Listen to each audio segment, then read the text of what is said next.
丰富的人和讲究效率的 AI，也许在未来能够形成很好的匹配。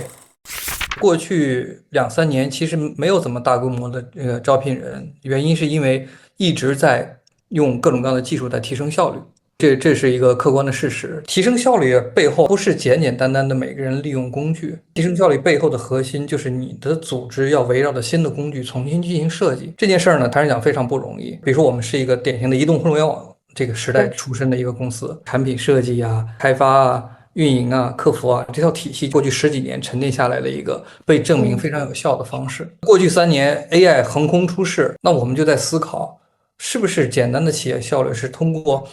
AI 工具的这个普及率的提升，还是说我的组织要围绕着 AI 工具来进行重新设计，才能真正意义上的提升你的组织效率，提升你的相对竞争力？这都是我们过去几年